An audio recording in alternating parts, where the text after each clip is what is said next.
Welcome to Pratidhvani, where we try to humanize science. It is my delight and pleasure to introduce you to my guest on this episode, Neeldhara Misra. Neeldhara is a computer scientist and also is deeply interested and excited about communicating science, especially computer science and also peripheral and related mathematics. She has actually been very active on various different aspects related to computer science education and also many interesting questions related to computer science as a researcher. And it is my pleasure and delight to welcome Neil Daro on this particular platform. And she is also a professor, associate professor of computer science and engineering at the Indian Institute of Technology, Gandhinagar. But we'll hear about her more from Neil Dara herself. Neil Dara, welcome to Pratidhvani. Thank you so much, Pawan. Such a pleasure to be here. Big fan of your podcast series. I've been tuned in for a while now, and it's been lovely listening to all the stories that you bring out. And yeah, I didn't imagine myself making it, on your platform. But now that we're here, it's such a delight, and thank you for having me. Really appreciate it. My pleasure. My pleasure. So, Nilara, give us a flavor about your biographical kind of journey until now. Especially the crucial question we generally ask is how did you really get interested in what you do? And I'm very sure there will be roots of these questions to right up to your growing up days. So, give us a flavor of that, please. Yeah, for sure. This is a question that I relate to a lot. I mean, one of the reasons I enjoy reading biographies or watching biopics is because I'm also super curious about how people figured out what they wanted to do, what they eventually ended up doing in life. Because I was a very confused soul growing up, and I didn't have the kind of sometimes remarkable clarity that a lot of people seem to have about what they want to do. So this is, I think, a very natural question to ask. How did you get into this business? And I'm going to be a little bit cliche in admitting that probably my pathway was perhaps a bit accidental as opposed to measured and planned out. So I'm still probably kind of, finding my feet. However, growing up, indeed, I mean, so I grew up in Bangalore. I was born in Bhubaneswar, but Ah, for the most part, I grew up in Bangalore. And I think through my schooling, I think there was a general degree of exposure to STEM related themes. We did have some fantastic teachers who would try to motivate a general sense of inquisitiveness and curiosity, so that really helped. And I also have, I think, a little bit of an academic background at home. So dad was a mathematician. However, ah, um, I don't know if that, so in some sense, I did feel that there was a sense of correcting for, I think there was an awareness that he probably didn't want to be too much of an influence. So he wanted to make sure that I try other things. So there wasn't an right. overt sense of, let's do, I mean, we would do the Mobius strips and we would do the, fun and games. And I think there were a lot of mathy activities, and you'd naturally end up encountering, let's say, books and things like that that were related to the field lying around at home. So that was a sort of a subtle background influence, but I don't think Mhm. there was ever a sense of and specific encouragement for, let's say, doing or pursuing math or a related field necessarily. There was broad encouragement to do whatever made me happy. So there was this sense of go out there and explore. And I did enjoy, for example, sketching and drawing and doodling and Mhm, that mhm, sort of thing. I also enjoyed writing and poetry and watching films and all of that, like a lot of young kids. And so I think I had a sense of attraction towards what you might call the creative arts, not maybe as mm, much the mhm, performing arts, unless you count public speaking, which again, I have to say, one of our teachers early in school, I think it was like, again, is pretty common at that stage. I think I did have a lot of stage fright and nervousness, and there was, I think our Hindi teacher who really kind of pushed all of us into exploring the stage and being Mhm, comfortable mhm. being ourselves. And I distinctly remember that there was an extempore competition where nobody was really willing to go, and she was like, "एक बार करके तो देखो," and then एक बार मजा आएगा तो you guys will not stop. And we didn't really believe her until we actually tried it, and it was a low stakes environment. It was really Mm, just mm. between friends. But you know how it is when you're a kid, everything is magnified in your mind, and you think it's life and death or something. So we were very hesitant initially, but I think there was this kind of gentle and maybe not so gentle nudging, which brought out the whatever we I think discovered this interest thanks to her. Thanks to her being a little bit pushy about this. So in retrospect, I'm very grateful, that she, put us out there. So that was something that I also enjoyed very much. I enjoyed debating and speaking and things like this through my college years as well. So my college was Mount Carmel College, which was also kind of an Mhm. interesting choice at the time because in 11th and 12th, I think a lot of us do get into sort of starting to think about what we really want to do with our lives. And I wasn't really sure even by then. It was a different dream every day because, we had all these kind of passing interests and, varied interests, and there wasn't anything that really felt like a very deep calling. One thing that I did consider for, I think, an elongated period of time was journalism because it felt like it brought together, in particular, science journalism, because I felt like it brought together my by then love for writing and expression as well as a general sort of an interest in science and math. I thought that would be a good space, to be in. Wow. And yeah, it Where was. where in Bangalore, where in Bangalore, did you grow up, by the way? So yeah, I mostly grew up around the Nubial area, so Ah, RMB okay, extension and okay. so on. Yeah, so in fact, I went to the BL school for the most part, but then for 11th Nice. and 12th, I think I switched to the KV on the IISc KV. campus. Okay. Yeah, So yeah. and even I was very little, we were on the ISI campus for a while, which is the other end of town in Other, yes. Kengeri. So yeah, so that was quite the commute for dad for a long time until he shifted to ISC after I grew up, I think. So Nice, nice. yeah, so after I switched to KV for my 11th and 12th, I think that was the time to decide if I wanted to, for example, prepare for the JEE or prepare for one Mm, of these mm, competitive exams that were doing the rounds. And I did know that, although I was confused about many things, the one thing I had clarity about was I'm too lazy to do tuitions, and I was too mm. lazy to do this kind of disciplined grind and hustle. It was not going to happen. So we thought we'll take this intermediate pathway where we will do a correspondence course, and maybe I shouldn't name the company, but there was a fairly popular coaching entity at the time that would send you books to study, and Mm. I took one look at the books that came by post, the first set, and and I think the degree of clarity only increased as in terms of this is not for me, or this is not something that I would be able to survive. So Mm, the other problem was, I think, a general lack of motivation. I honestly didn't know what engineering was really all about, and in mm, retrospect, I think if I had some of the, I think now funky, material around explaining what some of these professions are about. Right now there's a lot of exposure. You can probably spend some time on YouTube to find out, what does a typical, say, if you're a material scientist or you're a civil engineer or you are a, an electrical engineer, what do you typically do?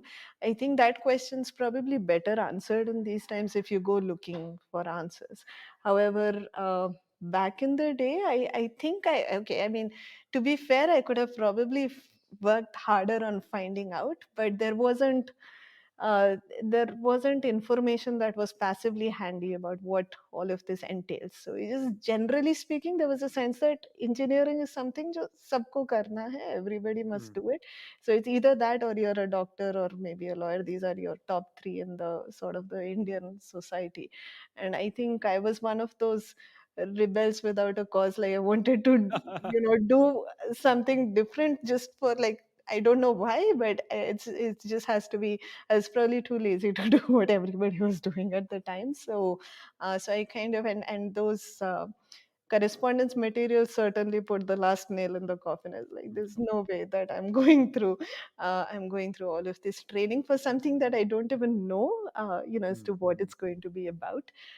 So that was, I think, became pretty clear early in 11th that my academic aspirations in terms of the competitive exams and so on were very limited. I wasn't really planning to explore any of that. And like I said, instead, I just kind of did this free form exploration of various random things. And like I said, it did feel at the time that science journalism was a good space to be. I was reading a decent amount of popular science, which I think at the time was, and maybe even now, is largely dominated by physics and then closely followed by math, maybe. And I think thanks to Quanta and some other platforms that are coming up now, probably you're seeing more of a presence from emerging fields like computer science and other younger sciences as well.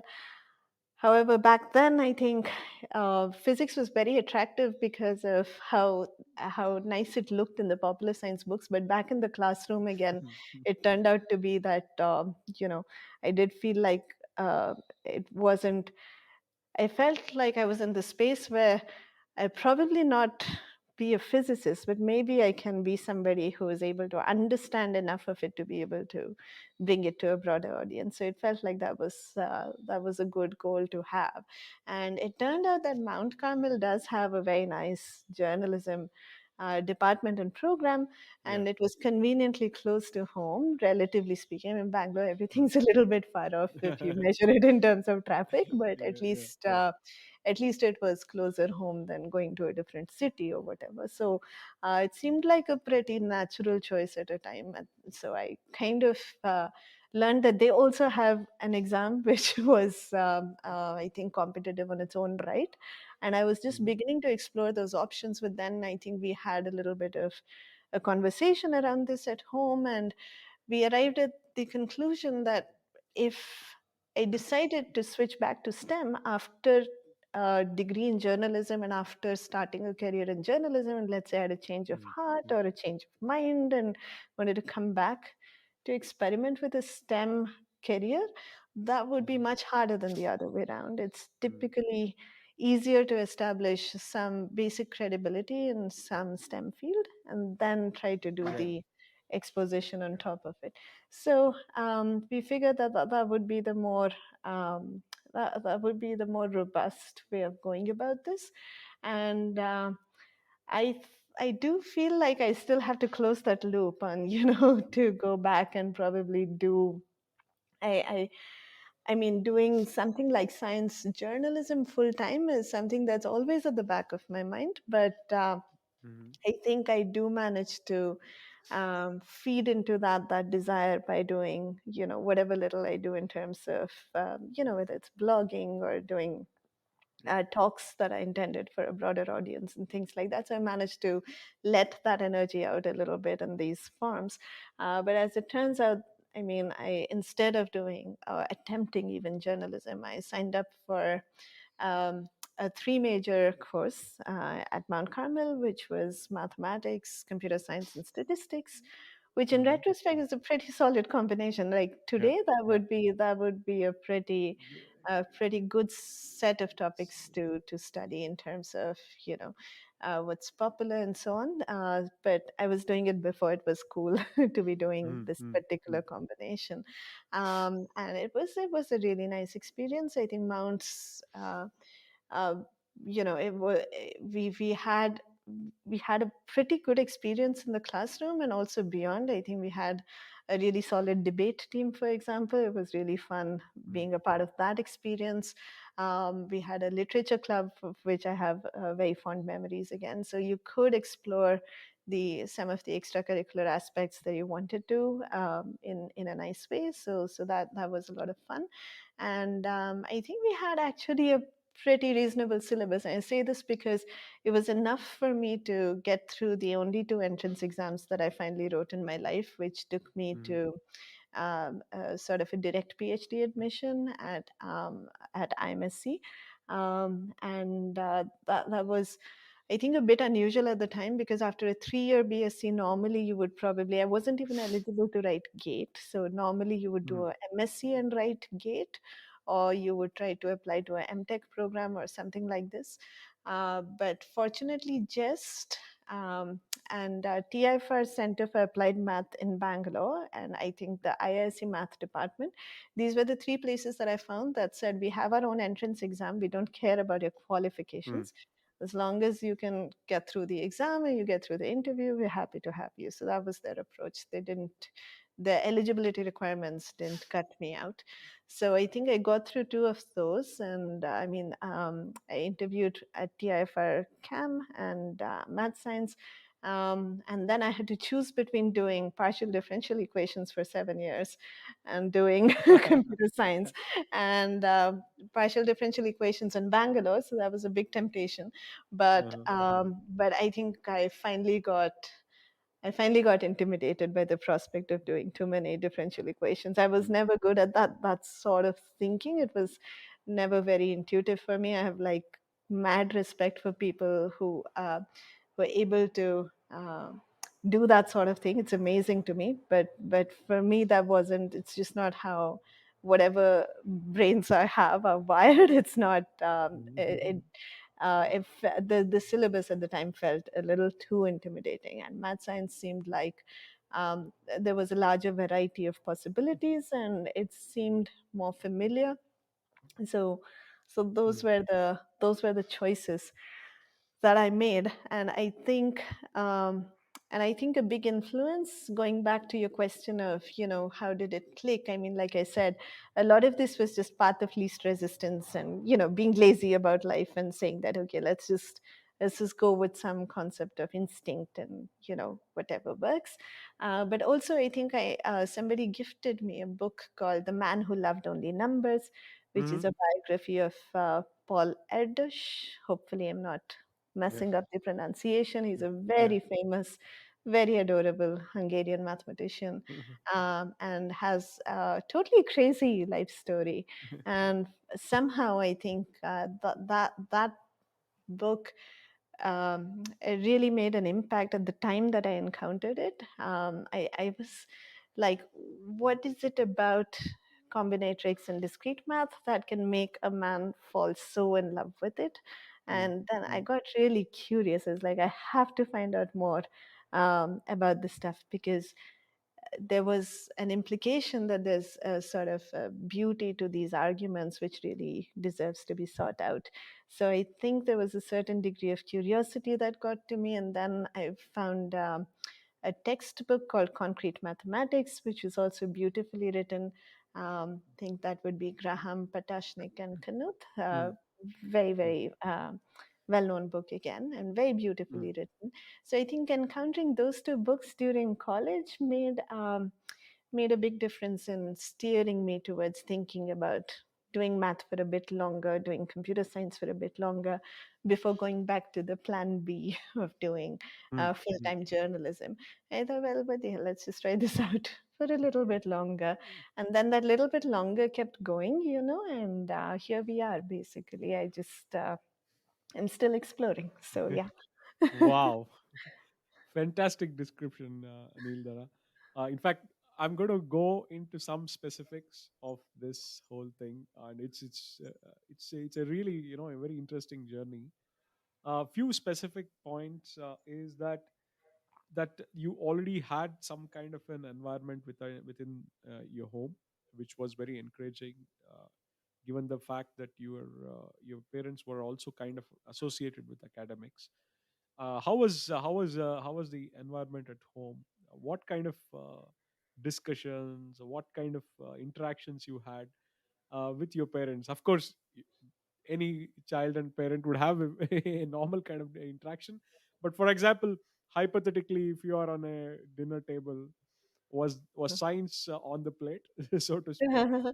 Yeah, I think that's a great question. I think, well, I mean, I do remember science being on the plate often enough, but not to the point where it was an exclusive. Like, I don't think we were an out and out nerdy family. I mean, my mom has a background in physics, so I think some of my interest in physics was a mix of, I think, probably some of the popular science books we had in physics was probably from her collection. I think Nice. she had the Feynman lectures very nicely bound from her college days, and Yeah. and I think the original Halliday Resnick before it got all glamorized. I think yellow pages and like nice musty smell. So it's I think that was from her side of the collection, and I think we would tend to have broader conversations, I think, by design, because they were probably a little paranoid about, being an overt influence and not wanting to be like, you know, that uh, that she didn't have a chance to explore other things because she got, overly influenced by what was at home. And so I think I do remember also conversations about, art and film and things like that, which is probably where some of those interests Mm, came about mm, from as well. mm, Uh, but at the same time, I think uh, we would do like these little activities. I do remember them getting a lot of these experiment kits and STEM mm, activity kits and so on. And again, this was probably a little bit pre-internet, so all of this was kind of hands-on, and you would think about, so all of the, I guess, the standard things where you try to I don't know, like boil water in a paper cup using a mm, candle, mm, or like these little things where something that does inspire a little bit of awe and amazement, and that feels a little magical and makes you wonder, how did that happen? And something at some point for someone is going to trigger this thing about, I'm so madly curious about it that I'm going to spend a lot of time trying to figure this out, whatever it takes. And probably mm, takes you to a rabbit hole that goes as deep as a PhD or something. So I think some of those trigger points were set up not with a lot of intention or planning, but just because that felt like the natural thing to do at home. But mm, mm, um, but I think we also, I think, spent a lot of time discussing uh, trajectories, because I think I was so confused in general about, because everything felt attractive. I wasn't able to discard options easily, saying mm, कि ये mm, नहीं करना है, इसको तो छोड़ ही देते हैं. That would not happen until, I mean, sometimes it would happen if I got sufficiently intimidated by something. So I think I dropped. So I think we had lots of choices at Mount Carmel, and I think it was a tough but conscious decision for me to not continue studying physics, because not mm, because I wasn't interested anymore. In fact, it was probably the thing that I've been intrigued by the most through childhood. But I think I just realized that the math was getting to me, and I wasn't, it was probably not, I would probably not have as much fun with it as I was hoping to, based on just the popular reads. And it's possible that maybe it wasn't the best decision. You'd never know, but I think some of the eliminations that have happened because I mm, eventually got scared out of something. And some of these things also evolve. For example, growing up, I was never very good at puzzles, and I had a lot of smart friends, and mm, they would often have the key insights that these mm, puzzles demanded faster than I would, right? And mm, that would be, I mean, I'm not naturally competitive, but at the same time, I'm like, I would look at these people and be like, okay, maybe this is not for me, because mm. um, I'm clearly not getting it as quickly as I'm supposed to. But now in like my old age, I'm happy to say that, I can now not have to worry about time or being faster Time. than Mm, anyone and so on. And now I get to, enjoy puzzles like maybe somebody would enjoy wine or something, like nice and slow, and just take your time appreciating the different moving parts, and take your time thinking about it. And, they actually turn out to be fun. So I think I discarded them prematurely, and mm, now I'm beginning to enjoy them again. So I think some of the math also that I used to be scared of in college, Mhm. I'm having to encounter it again for various reasons. I'm like, huh, this is not so bad, or it's not as bad as I Yes. thought it was. Yes. So some of this is like I'm revisiting assumptions that I made. I'm revisiting, and I mean, maybe you also evolve and become a little more, either a little more mature, or you have now the tools to appreciate things that you didn't Mm. before. You Mm. have the confidence, or you have the leisure, because now I'm not trying to do anything to prove anything to anyone. I don't have to do it under, a clock. I can take my time. So I think all Mm. of that Mm. also makes a difference, probably. So yes, so things evolve, but I think I sidetracked my original question, I think, which was about conversations at home, but kind of, I think it was a mix. We did have a fair amount of, science, math, typical nerdy goofiness, but Mhm. Mhm. we also did, one thing I regret not doing more of is picking up like normal things like cooking and so on. I think I was very accident prone. So I think I was just afraid of doing very concrete damage whenever I went into the kitchen. So I had a good reason to mostly stay out. But that's something that probably I would, if I could go back and do more of something, I would probably do a little more of that. But on the other hand, because I think both my parents really enjoy the process of cooking, and I think I'm now Mhm. reading Masala Lab, which is about the science of Ah, cooking. And yes. it's like, Yes. yeah, there is so much coolness to all this, and it's just like a dimension of life that I happily completely missed out on. And again, it's one of those rediscoveries, right? And now, fortunately, my situation is such that I'm staying with my parents now. Mhm. Dad recently retired, and Mm. he's joined us on the IIT Gandhinagar campus. Um, Ah, nice. and my yeah, and my mom always stays with me, because between if she has to choose between me and dad, because I can't cook, I think that's an easy choice for who needs the support. So so so her default has always been, to for us to be together. And now that post retirement dad is back, now it feels like, the whole childhood phase all over again, and that's a great deal Uh-huh. of fun. Nice. And it's actually similar even now. I think we geek out on some common interests, and like we'd probably watch like a Why Heart or a Number File video every now and then, and sometimes we'd Uh-huh. probably watch an episode of Sarabhai. It so so there's like all of these kind of common interests, which are fairly broad spectrum. And whatever makes for, I think we optimize for happiness at the dinner table, because this is too much. I mean, the world is a sad sad place as it is, so we just try to chill a little bit if we can. So that's what we try to optimize for, if possible. Wonderful. Wonderful. In fact, the key aspect, what you also just mentioned about the fact that you have these kind of interactions need not be pushed, in the sense it can be organic, so to speak, which Right. is very critical. The other aspect which I am always intrigued and I always wanted to ask you is, there is a way, especially in India, to enter into computer science, which is the stream of engineering. Here you are, who is deeply kind of embedded in sciences and mathematics, and you are now converging towards a kind of a career in computer science, especially in terms of the academic career. Right. And this is generally an unconventional route for people who want to get into computer science, and in my opinion should be explored and also ventured more than the conventional uh, computer engineering viewpoint. uh, so before we really go into the specifics of the research aspect itself, which we're going to kind of discuss later, I want to know how did this emerge out of your foundational education, especially if you are now looking at these things from, let's say, conventional mathematics, statistics viewpoint, and then you switch over slowly to computer science, which actually is the foundation on which built, right?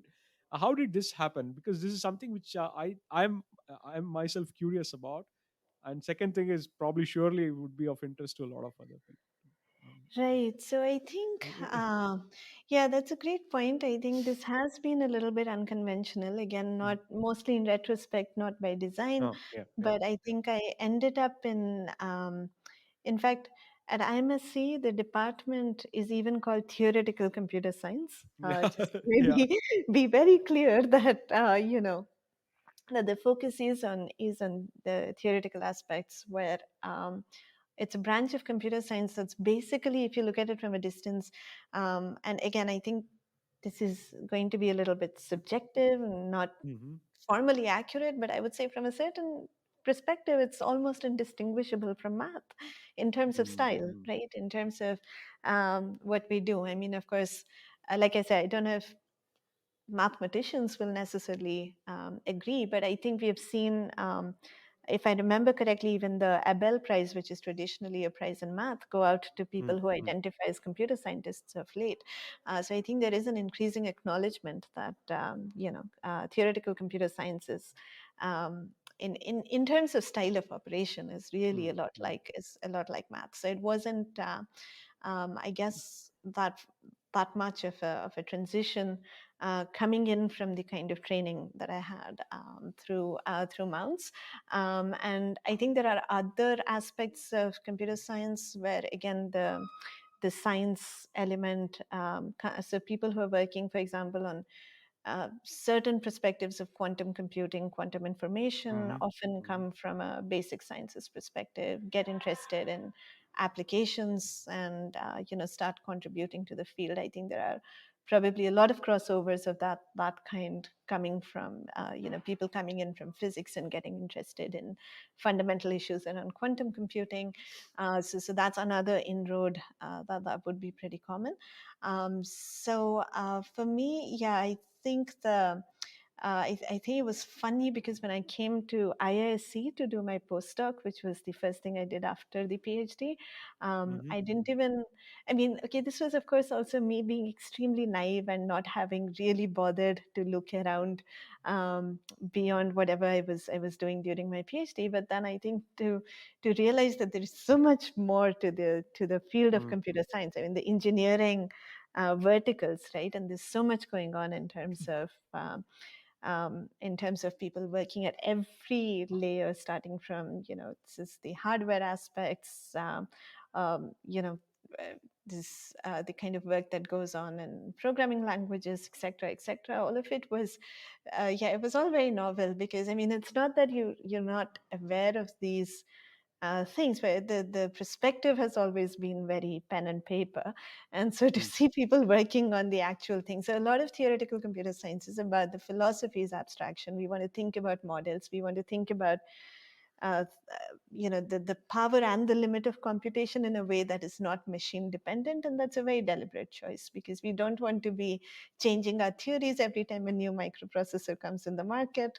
We want to have theories that kind of last and are not subject to whatever is the current development in the real world. And so it's certainly a more abstract perspective. But of course, there are people who really care about optimizing the current state of the art, the current benchmarks. And it's a whole different style of thinking. It's a whole different style of doing things. And all of that was like major news to me. I was like, okay.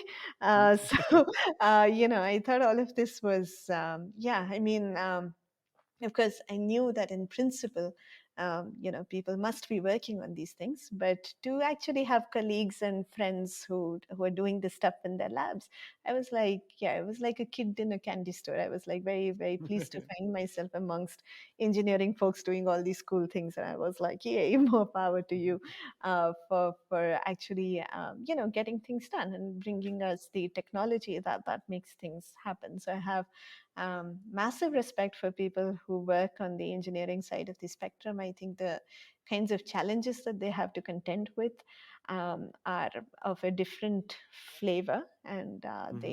they um, uh, I do think, and I think a lot of people do hold this point of view that I think theory and practice go hand in hand, and we probably need to talk to each other a little more as communities. I'm sure this is also the case for other basic sciences, where you're looking at, Absolutely.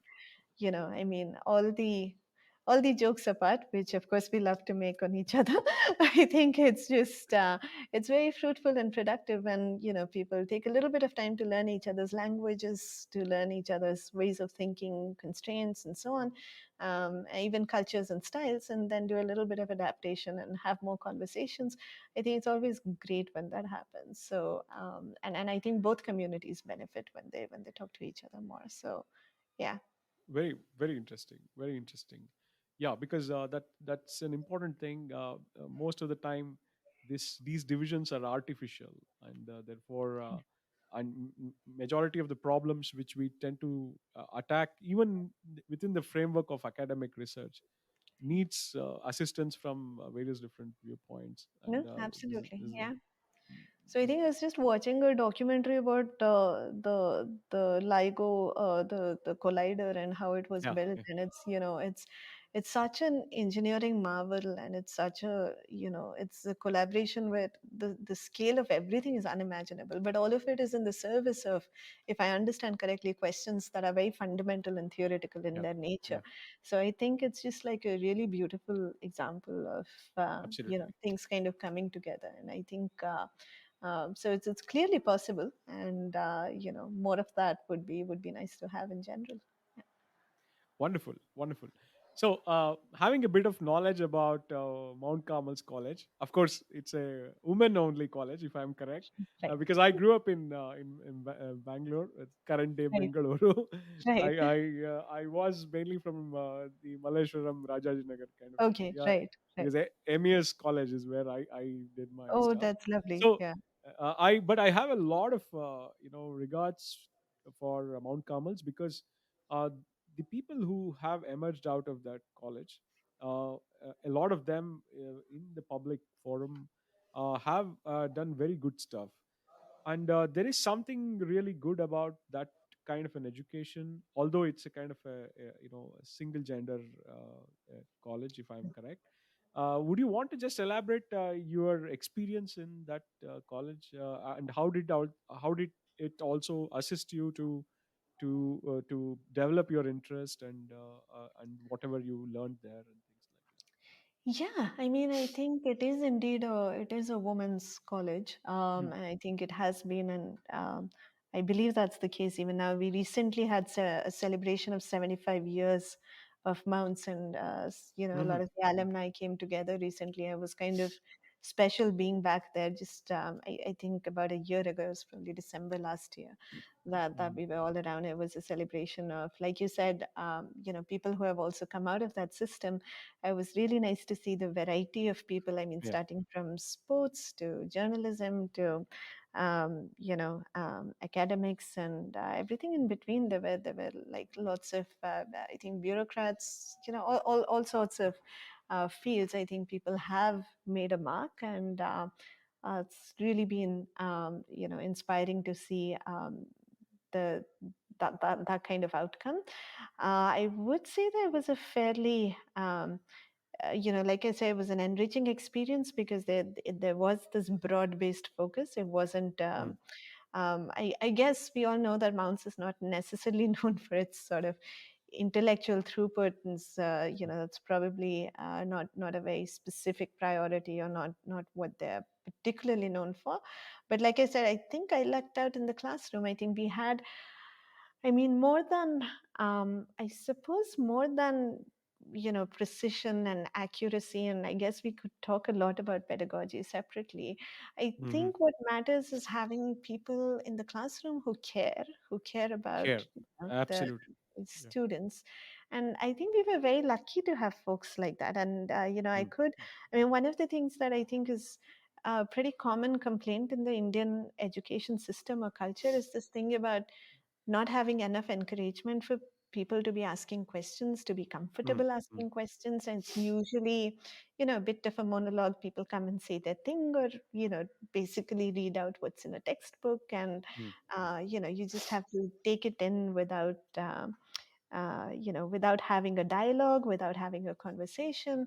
And for me, by and large, this was not the case at Mounts. I think I was probably also a particularly annoying student, like a, Mm, kind of a nosy front bencher who would have all these kind of, nagging questions every now and then. And I think I had a lot of space for doing that. I never got told off for, I don't, I mean, it wasn't maybe always the case that there were answers, but there was always encouragement for, just keep asking those questions. To the extent mm, that we mm, can, we will try to address it now. Otherwise, we'll try to take it offline. And I thought that was a wonderful spirit. And that way I felt like uh, not scared to ask, which was, I think, a really crucial thing culturally. So it's possible that maybe, there was unis bis or plus minus epsilon, and let's say the actual math that was taught. You probably learn more math if you went mm, to, a fancier college or whatever. But I think in terms of overall, um, the overall culture of um, being curious and not being afraid to speak up, I think that mm. that was kind of there almost as a matter of culture. So Nice. and that's just, I think I was very lucky with all the teachers that I had. And I think also the non STEM portions, Mm, the English and there was a lot of uh, I think the English department was absolutely awesome. And mm, mm, I think one of the teachers there was also running the debate club. One of them was involved in the literature club. And like I was saying, I spent a lot of time at both of those outfits. And so I remember that also with a lot of fondness. I think the stories you tell and the kind of images you build, I think mm, all of mm, that kind of builds into your worldview subtly. mm, And mm, all of it helps. And I think also, I mean, college is where you make lasting friendships. And I think I couldn't probably relate to every aspect of what everyone was up to. I think, as again, is probably well known, Mounts probably does have a lot of emphasis also on, like I said, performing arts, song and dance mm, and mm, music, and fashion and all of that. And some of that I just don't have the eyes for it, I don't have the taste for it. So I couldn't necessarily understand everything that was happening, but I was like, okay, this is. It's just nice to have that kind of exposure and to say that, okay, I mean, there are all of these possibilities, and they're mm, good to know. And it was always fun. Some of it, like I said, the things that I could relate to, I did more of. Things that I couldn't understand, I would just be a cheerleader, mm, mm, on the periphery. And just soak it in. It was a really good environment to be in, which I don't know that we actually expected it to pan out that way because we didn't know what to expect. But in retrospect, I think it turned out to be like really fun years. And those are crucial years because you're kind of mm, developmental stages of life. And yeah, so I think a lot of the college experiences, I think, made by the peer group you're with and the teachers that you mm. encounter. And I think the rest of it, in terms of the rankings and all the other externalities, I think sort of fade away compared to Completely. the people that you're hanging out with, right? Because they make such a big part of your experience. So for me, I think, and that is something that you can't control. So you just have to kind of Absolutely. hope for the best. And yeah, so for me, like I said, I think I was very fortunate. I think I had a great group of people that I crossed paths with at the time, and it set me up for, knowingly or unknowingly, it set me up with a really good foundation, I think. Wonderful, wonderful. You also mentioned during this part of the conversation that you are still interested in journalism, which is a very fascinating thing because you may have already seen there is a lot of activity, especially in India nowadays, where there is a concrete effort made to bring in sciences and journalism together. Right. And I've also been reading and hearing about the Sci Journal kind of activities, and also a Correct. conference which recently happened. Correct. Many In the one interesting that efforts. Insta organized, yeah. Yeah, Yeah, yeah. There are a lot of efforts being made, and how are you kind of interested in that aspect? What kind of thing are you interested in terms of bringing journalism and science together, or you're per se interested only in the journalism? What is the kind of inclination you have? Right. So no, I think I'm definitely interested in the journalistic aspects of communicating science, because I Yes. mean Yeah. broader journalism I think is it's a massive responsibility, Yeah. and that's I think a little above my pay grade. I mean there's a lot going Mm, on, and I think I again fortunate to know people who are involved in mainstream journalism, and that's a very tough world out there, and mm, even more mm. so with all the recent technological advancements that we are Otherwise, seeing. yeah. It's just harder and harder to keep things real and to keep things balanced, and it's very hard to. We're probably heading into times where it's going to become harder and harder to even know what's for real. So journalists have, I Mm. think, an immense responsibility for just even being able to bring out what's happening is not as easy anymore. Like when I was growing up, journalism for me was like, being an anchor on Doordarshan and saying ki, aaj ka samachar is, relay what happened. And, it was arguably simpler times, in a certain sense. But now it's all one hot mess. And, Yeah. Yeah. I don't even understand, what it takes to be, a mainstream journalist anymore. However, I mean, I don't even know if I'm using these terms correctly, but the way I perceive science journalism is to, yeah, um, bring out developments in science in a way that makes sense to a broader public, and that they Mm, can mm, have a, general appreciation of what directions things are headed, what are the developments that are happening, and so on. And what's closer to maybe the kinds of things that I actually do is probably to take some of my own work or other people's work that I'm excited about and that I managed to understand a little bit of. And I want to break that down and try to express it mm. in ways that Yes. people who are prospective researchers who want to probably think about Mm. doing this sort of thing for a longer time, hopefully these are hooks for them to kind of Books. get Yeah. interested, right? So creating those hooks and putting them out there in a way that hopefully people with fairly minimum background can still Mm, find accessible. That's the kind of work that I get involved in. I realize that science journalism is of course a broader playing field, and I'm mm. not very directly involved, but again, very lucky to have, mostly through platforms like Twitter, etc., Yeah. having Yeah. known people who are involved in that sort of thing, who are doing great work. Mm, And especially I think through the pandemic years that we lived through recently, I think we saw how important it was for these folks to really step up and try to fight the misinformation out there. And it wasn't even, I think there was, and maybe even to some extent even to this day, I mean even the scientists are kind of figuring out what's going mm. on. So it's not like anything is really written in stone, because things are developing Absolutely. at such a rapid pace. So there are people who are at the absolute frontier of what we know, and who are trying to keep up with the pace of development, creating new knowledge, and doing all of these really challenging experiments and all of that. But then there are the people who communicate this to the janta at large, and they have this challenging job of keeping up with the developments and then Mm, also making it palatable to everyone. And then potentially, especially with sensitive topics like whether it's vaccinations or mm, masks or mm. whatever else, sometimes they also have a very personal cost with this communication, because Yeah. there's Yeah. a lot of these issues these days quickly get politicized. You have Mm, for even saying something that would otherwise be fairly benign and simple, you sometimes get a backlash. You have you run into uh, maybe hostile WhatsApp groups. Who mm. knows, right? So I think your Yeah. job as a communicator to the broad public, I think, is yeah, it's a really hard thing to do, and at the same time, you also don't want to.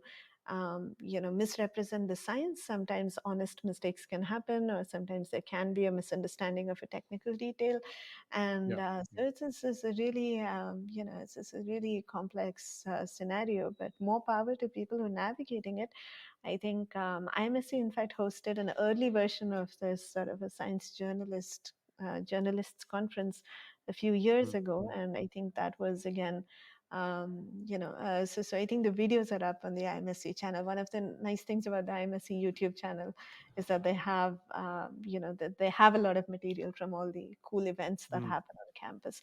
So I remember going over some of those panel discussions and being really inspired by, like you said, all the work that's happening in terms of Mm. this whole community coming together. And I think a lot of younger people are now more probably feeling more encouraged to get into this because they Get into see it. it as a viable career path. And to be honest, to be practical, you need to be sure that this is something that you can actually make a living Mm. out of Mm. also. And I think, to be honest, that probably remains a bit of a challenge even now, but Even now. less so than it was probably 10 years ago, because 10 years ago you probably didn't even have role models to look up to Yeah, necessarily. absolutely. And now at least that has changed, and some of the emergent role models are vocal about some of these issues, which I think is really nice.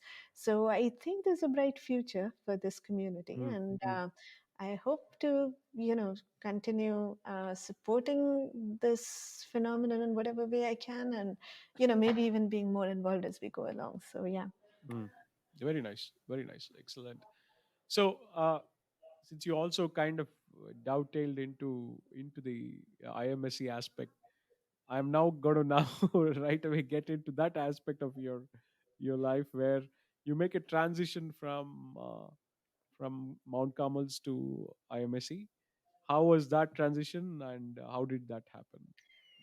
Yeah, that was hard. I don't think I knew what I was in for because IMSC was a whole new level of rigor, and Mm. the coursework was, I think the character of it was just completely Mm. different from what one was used to.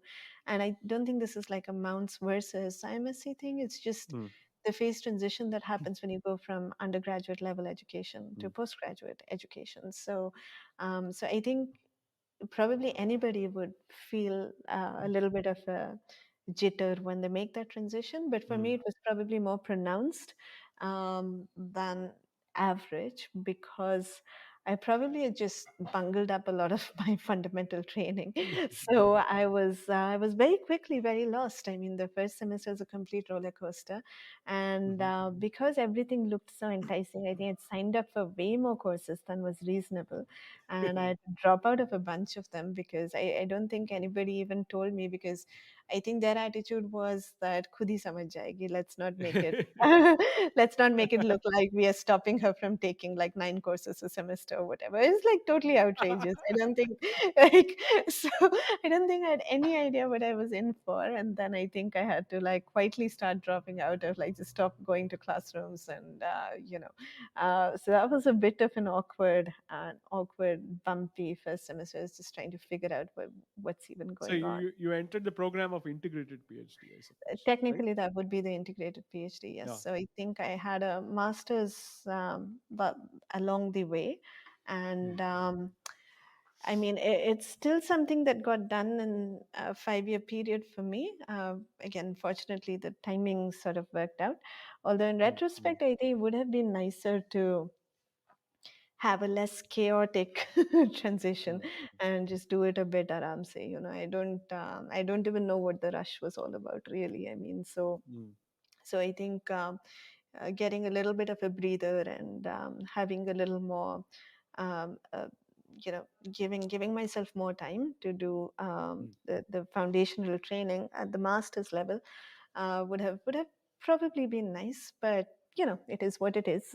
Math science basically happened, and yeah, so that was I think a couple of semesters of pretty crazy coursework, during which you also had to figure out, whom you wanted to work with. You had to narrow down on an area, and now it was the same problem that I had. Like I said, I'm just generally a confused person, so everything seemed very attractive, and there was no way that I would zero in on something, easily. But again, the elimination was by intimidation. Turned out that there was only one course where I felt like I could actually follow what was going on, and Uh, so that was what I finally ended up working on, mostly algorithms. The other courses were well, they were beautiful and they were challenging in their own ways, but I didn't feel like I could actually survive them in a more drawn out, intense fashion. So mhm, I mhm, figured the rest of it I will be happy to view as a spectator. But if it's something mhm, where the expectation is that you actually um, you actually hope to be at a point where you can create your own ideas of the sort. I didn't. There was when I was doing algorithms, I felt like, yeah, maybe this is something where there might be like the smallest of chances that this is even feasible. Everything else just looked too scary. So at least from my point of view, and that's how I ended up working with Venkatesh and Saket. So Saket was I think a final year PhD student about the time that I joined. So mhm, he was fairly senior at the time, but we ended up talking quite a bit and working on several projects together. And I was very happy that I think he joined IMSc as faculty just in time for me to say that he's co-advisor officially. mhm, mhm, Just so, mhm. so he joined back before I graduated. So that's I was, nice bit of closure and full Closure. circle. Yeah, yeah. So that's how that worked out. So could you please describe briefly about your PhD problem? What did you work on, and Well, so I what's worked the on well, the broad area is graph algorithms, and we so graphs is in networks. Just to clarify, so the kind of Mhm. graphs we're thinking about is entities and relationships. So we have which we normally call vertices and edges. So we have a bunch of entities, and we we look at them pairwise, and we relate them if we have a reason to relate them. So it depends on the situation you're modeling. So you could think about the Twitter graph. Where every Twitter user is an entity, and two of them are related if they follow each other. You could Mhm, have oriented relationships where one user is related to another one if they follow them. So these could be mhm, represented. There's an inherent directionality to it, and so that those are the kind of objects that we deal with. And because graphs model so many things, they model things like road networks, protein-protein interaction mm, networks. mm, They model airflow control, all kinds of things, right? So they're basically ubiquitous. Once you start thinking about graphs, you basically see them everywhere. And it turns out that a lot of real world problems can actually be modeled as things that you're trying to do with a graph. For example, Google mm, Maps tries to figure out how to take you from point A to point B on a road network in the fastest possible way, or the shortest possible route. So that's again a classic fundamental graph optimization problem. Now, it turns out that while you typically under most circumstances mm, finding the shortest paths are easy to do, some problems on graphs are such that we can't really solve them as quickly as we would like to. But if the graphs happen to have some simple structure, then you can exploit that structure and solve these problems easily. mm, So that's having a structured graph in your hand is always nice to have. So if you're lucky, your graph already is kind of nice and simple. Maybe it looks like a grid, or maybe it looks like a path, or it looks like a ladder. So then, these kinds of nice graphs are usually easy to deal with, and whatever problem you're trying to solve, mm, usually can be solved easily. But if your graph is like spaghetti, it's just a big mess, then usually it's complicated, and then mm, your mm, problems are not as easy to solve. So the thing that we were looking at is, if you're given an arbitrary general structure, which is a mess, is there some way that you can find a little bit that you can remove so that the rest of it falls flat and has a also. nice structure? So Nice. can we find a little bit of noise that we can hopefully surgically remove from the system so that the Hmm. rest of it becomes kind of nice. And that in itself as a meta problem is also a hard problem, Hmm. but it Hmm. turns out that there are ways in which you can sort of work around it and you can make some progress that's actually meaningful and useful. So again, unfortunately, we didn't get to the point where we were implementing the algorithms that we came up with in actual code, but we did have a lot of sort of theoretical claims about things that you could do to make graphs simpler, and we proved things in a fairly general framework. So for Mm. fairly general notions of what it means for a graph to be simple, and general notions of what it means to remove or eliminate a small amount of noise, we were Mhm. able to say things that were hopefully useful. So that was the kind of the broad theme of what I was doing during my Wonderful. PhD. Yeah, Very nice. Very nice. So this is a very interesting phase where you're also trying to kind of look out for problems and probably venturing into some kind of open questions within your research area. And you probably also would have tasted a little bit of independence in terms of working on research problems. right. uh, and overall, how was your PhD experience? Because generally one tends to hear a lot about a BTech in computer science, as we were talking about, Right, but a kind right. of a PhD in computer science, especially theoretical computer science. Yeah. What is the general experience? What has been your thoughts on that? Yeah, so I mean, I guess there's a lot of variation in terms of, how you are temperamentally and, how, Mm. what the group is like, what the people are like whom you're working with. Again, I had, I think, a lot of luck on my side because working at math science was just an absolute blast. I mean, it was a wonderful group to be with. Mm. Venkatesh had nurtured this really amazing environment, which was very collaborative, which was very open. Math science has this culture of coffee hours. So we have a couple of Mhm. coffee hours, every day. Some of them are pre or post seminars. So we have a lot of opportunities to sort of meet up with people beyond the immediate group. The immediate group would also Mm. meet up, every so often. And we were all basically spread across the same corridor. We were kind of around all the time. So it was a really, I think, happening sort of an environment. A lot of Mm. good discussions, a lot of sparks flying, a lot of. I do remember it as being sort of intense, but in a good way, like a happy sort of intensity, and everybody being very sort of open um, to discussions. There's no silly questions. I never Mm. felt, again, this environment where you don't feel intimidated to ask is Mm. Mm. wonderful. So I think I've asked all kinds of like silly and stupid questions without having to, worry about whether my reputation is taking a hit or whether, because everyone's really very, very friendly and we were all kind of, I was a very happy space. And I think a lot of credit to, I think, all the faculty at Math Science for nurturing that sort of a beautiful environment. And yeah, all of us, I think the peers, the juniors, the seniors, everybody that I overlapped with, it was basically great fun. And I think yeah, we would have also during summers a tradition of a summer program where undergraduates would come in from other institutes, and Mm. the professors at the department would lecture in the mornings, and the PhD students would have these tutorials and recitals in the afternoons.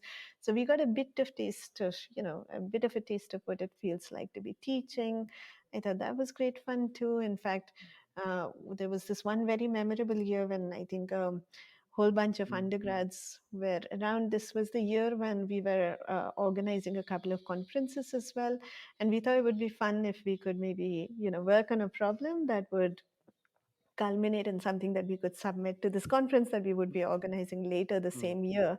And we thought that would be cool to do. So it was, I think, one of those things where it felt like we were, very much in startup culture. We, I think, hustled through that summer and did, like there were, I think it was a fairly large group and did, I think, manifest and eventually a paper. So you'll see that there is this paper with like a bunch of clueless PhD students and undergrads who have, tried to work on something. And yeah, we did have a chance to present it later that year. So that was very cool. And again, it was this thing about, we weren't really doing it driven by, any sort of a pressure to publish or to, Mm, prove anything to anyone. We were doing it because it just seemed like a badass fun thing to do. So that's, and like I said, we were kind of, half clueless, half having fun. That was the general vibe. And but I think I do remember the energy that everybody brought in to that collaboration back then was extremely fun and positive. And I think hopefully everybody will agree that it yeah, was that it was a good fun summer that we spent together. And most of, I think, math science also, I think, was a gateway to many other experiences. I did a bunch of workshops at the time. It was all, I think, there was a lot of nice exposure to the world at large. Like you said, you're finding your own feet. You're trying to develop some sense of taste as a researcher. You're trying to yeah, yeah. figure out what the literature in your field looks like, and getting to know and meet people. And this was also the time when I think I met Mike Fellows and Francis Rosamond for the first time. So they are kind of Mm, the Mike is considered the father figure of parameterized algorithms, which is the field that I work in, along with mm, Rod Downey and Mike Langston. And there was a seminar, a week-long workshop where I had a chance to meet all of them. So it was like, stuff that dreams are made of, if you're an academic in the field. mm. As a young academic, is like a complete beginner, to be in that sort of company and to see how they work in real time was just it was just a really cool experience. I mean, I don't think um, it's either necessary or sufficient for Mm. for, let's say, academic growth, but it was just really nice that all of these things actually happened. And so I'm just very grateful to math science for providing all of those truly wonderful opportunities at the time. Very nice, very nice. Since we are also kind of talking a little bit more about the career aspect, I would want to bring in a very nice op-ed piece you wrote in the Indian Express, and in there you mentioned a very important point, which kind of has kind of stuck with me. To quote, a choice of career, or more immediately, a branch or stream, does not have to be prompted necessarily by an intense love at the first sight. The routes leading to your final pursuits can be potentially meandering, and not having an inner voice abundant in clarity should be no cause for alarm. Stop quote. This is a very, very important and pertinent point, not only for students, but anybody who is actually looking at Mm. any body of knowledge and wanting to dive into it, or is a bit confused in such a stream of kind of conscious. Right. uh, this is a of course I'll be linking this article in the references Thank you. for everybody to read it. This is an important point, Neeldhara, where there's a lot of uh, kind of some kind of discomfort among students uh, to be overwhelmed by the amount of information they're exposed to. And I kind of sometimes pity them, because knowingly or unknowingly, or probably because of the fact that the technology was not so advanced, at least in the generation when we were growing, and also in your generation, we were probably exposed to a set of information, and you had to really seek that information through a particular channel to at least be aware of the fact that there is something interesting. Now, given the fact that information is not on premium, this problem actually has turned out to be slightly different, and which will also dovetail to an important point of you making a transition into IITs from, let's say, uh, IMSc to IASC, and then into IIT. Give us a kind of a journey of this particular process of transitions, because you're now doing it as a career option, and Right. therefore you'll be also thinking about things and how to go about setting up your own a group, and also some kind of questions you are trying to understand Yeah. from a slightly broader research viewpoint. So give us this kind of an overview, and also we'll then switch to your own research, and also your very interesting outreach activities. Okay, awesome.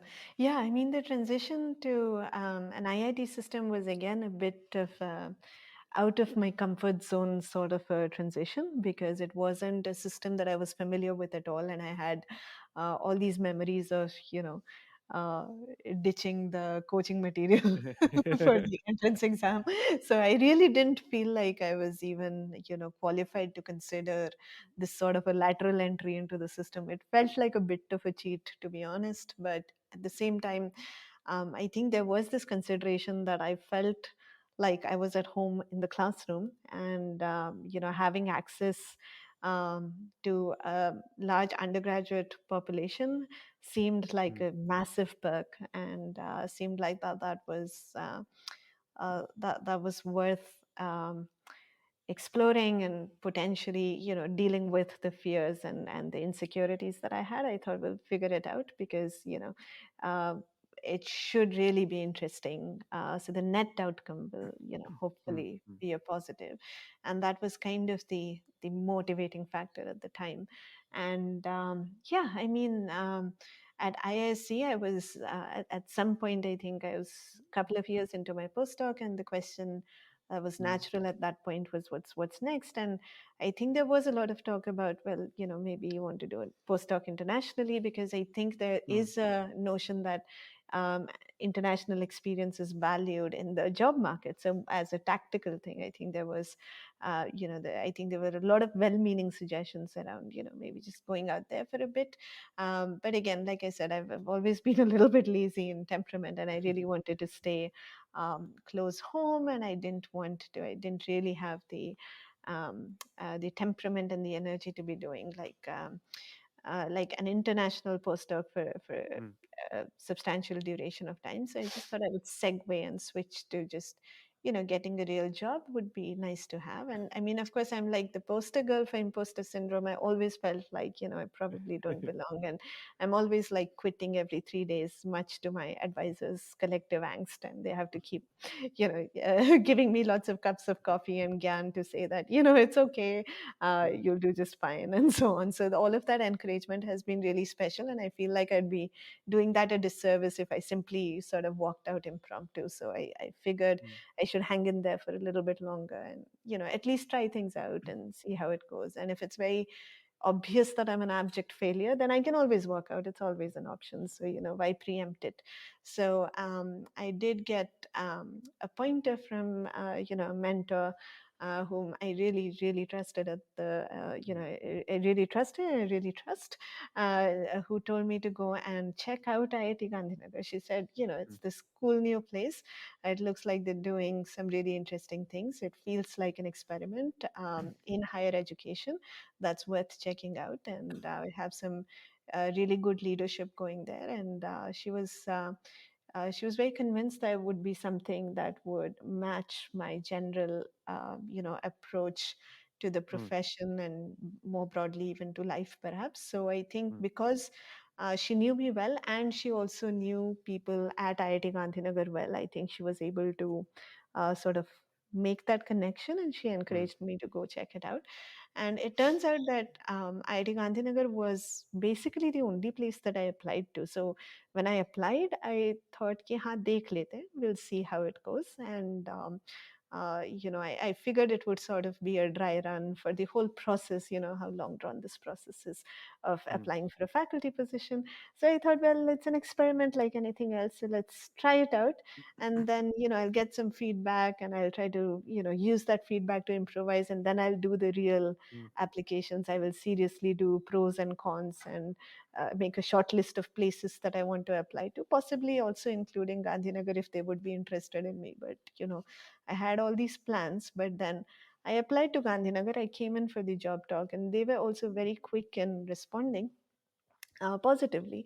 And then again, the sort of laziness tendency kicked in, and I was like, okay, if it's worked out, let's just run with it, right? And there was also something, I think, deeply instinctive about it as well, because I think this was normal times pre-COVID, so the job interview and everything was in person, and it's just something about the place vibed right. It Mm, felt mm, like, it felt like I would, really enjoy being here. And more than 8 years in, and it feels just the same. mm, So mm, it feels like I found. And again, I think just like we said about the, college experience, even professionally, the experience that you have at a job is really a lot more about the people that you work with than absolutely. about, again, external factors like, the NIRF ranking. Who cares, Mm. right? I mean, so so it's just so much more about your lived day-to-day experiences. And Right. once again,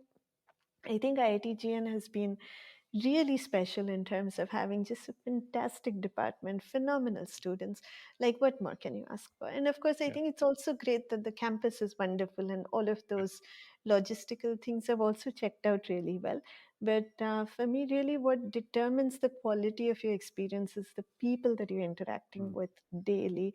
And, that experience here has been just really so wonderful. And again, I think just yeah, a lot of this I think has been down to having lucked out a lot. But yeah, mm, it's worked it worked out in a nice way. I did have my inhibitions about getting into the IIT system, a system that I didn't really understand, and one mhm, that I mhm, borderline did not even like because of mm, kind of the whole this is probably true also of some of the other non-IIT institutes, but kind of the elitism that goes with them is kind of at loggerheads with the generally inclusive approach that we want to have towards science and STEM education and outreach, right? And IITs are about as exclusive as it gets by definition. So that is something that's always a bit of a nagging thought. And nagging. I was like, am I going to belong in a place that has this as its foundation? However, I think, at the time it was the founding director, Professor Jain, and I think conversations with him early on made it very clear that he was using the sort of the blank canvas of a new IIT to really build something special Mm, and mm, didn't have mm. to conform to the known norms that a lot of these institutes are subjected to. So of course it's still going to select people through the JE exam because it's procedural, but his point was that you can also use this as a platform to do so much more. So much more. And and I think that is true. So you can this is a very enabling, empowering place of privilege, and I think if you use all of those powers well, you can really move the needle in a suitably positive direction, Positive hopefully. I mean, direction. make a small dent. So I think, everything said and done, it's been a net positive. I do worry about sometimes the kids wondering ki, ye kahan se aa gayi hame padhane, because, it's probably like I have a background that they may not be able to relate to. However, Mm, I think once you actually work with them a few classes in, it's always been, I've always had really positive vibes. So I really, I mean, this is probably a fear that's mostly self-construed and in my head self-construct. more than something that's an actual reality, I think. Because so far I haven't really had any reasons to complain. So it's been a good decision, Wonderful. I think. Wonderful. Indeed. Indeed. In fact, it's an important part of a personal decision one has to make because generally people think that the academic career is kind of laid back, but intellectually it is anything other than that. If Yeah. you really want to think and do things, Yeah. it gives you a lot of room on because superficially it might look that there are no classes on Saturdays and Sundays. It doesn't mean that the thinking stops there. Yeah, Right. yeah, exactly, exactly. I Yeah. think there is also this perception of, you know, um, आखिर सरकारी नौकरी है, Yeah, yeah. this is, because it's this so-called, I guess in the US you would say tenure, here you would say it's a permanent job or Yeah, whatever it yeah, is. yeah, yeah, yeah. And, maybe there's like always some like, 0.5%, like a measure zero subset of the Yeah, population yeah. that really lives up to that stereotype. But I think by Yes, and yes. large, everyone is really, I think, takes their job quite seriously, and there's a lot of Seriously, yeah, accountability involved, and even baked into the system in ways that I actually appreciate. I mean, I might again, absolutely. like, I think all the coffee table jokes apart, I think it's, we do Yeah. have a lot of checks and balances now. And so, I think from an administrator's point of view, I think it's hard because they'll have to strike the balance between Mm, mm, making people feel like they're trusted, but at the yeah, same time making sure that that all the investment that the system is making into us as faculty, faculty. Yeah, is well utilized, right? I mean, from a absolutely. societal point of view, it's important. I mean, we are a poor country, and we Mm, are drawing substantial salaries. I mean, I know, I think even on your podcast, I think comparisons with industry have come up in the past. But yeah, if you think about it in absolute terms, I think we're living a very good life. And I think it's, absolutely, absolutely. yeah, it's a good idea to make sure that we, feel like, I mean, we justify it to some extent. So if we have to, do whatever checks and balances are imposed by whatever system is in place, I think it's overall a good sanity check to have, I think. Absolutely, absolutely. I totally agree with you. And this also probably gives us a little bit more of a responsibility for us to kind of give back to the system. Not that, Totally. not that anything is kind of lacking, but per se there is a lot of interest also among the public to understand what it takes for somebody to do research and education based kind of approach to a lot of things, and that's something which people probably are still appreciating and maybe learning. The public perception per se of educational institutions and research institutions are Right. not probably up to the mark, as we may want them to be aware of, right? And Exactly. yeah, and who better than the people who have high stakes in that system? And the students and Totally. faculties are the ones who generally have to do that. Yeah, Yeah, absolutely. So yeah, I think that's totally crucial, and I think many things have evolved in the right direction in this yeah, context. yeah, So yeah. yeah. So we're going to now get into the your current work, what you do, both in terms of research and outreach.